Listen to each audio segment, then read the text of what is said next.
Aku Priyandana Faiz Harjuna. Ning kene aku arepe crita tugasku basa Jawa judule Kanca Sejati Ora Ninggal. Ana bocah loro sekolah menengah jenenge Wira lan Galang. Wiwit kelas 1 tansah bareng dolan sinau nganti mangan bareng. Wong sekolah ngerti yen bocah loro kuwi pancen ora bisa dipisah, kaya sedulur kandung. Nalika sekolah ngadani lomba cerdas cermat, mung ana 3 siswa sing dipilih. Wira kepilih nanging Galang ora. Galang kuciwa lan rumangsa ditinggal kancane. Galang ngomel karo awake dhewe. Wira mesti mung mikir awake dhewe, aku sing latihan bareng malah ora dianggep. Nalika Wira nyoba nyedeki, Galang malah mlengos. "Galang, kok kowe ngono karo aku?" pitakon Wira.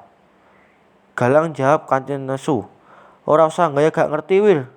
Kowe seneng to ora ana aku ning tim?" Wira kaget. "Ora ngono, Galang. Aku kepilih duduk karepku, nanging karepe guru."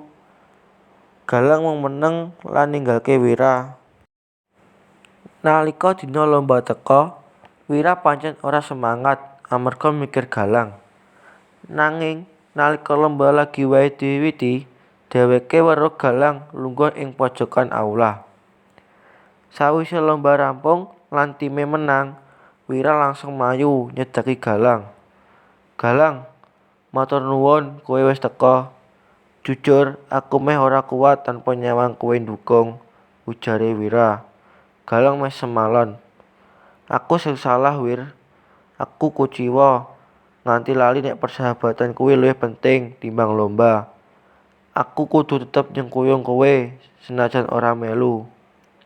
Wira banjur nyekel pundak Galang. "Kanca sejati kuwi ora mung nalika seneng, nanging uga nalika lara kowe panggah kancaku, Galang."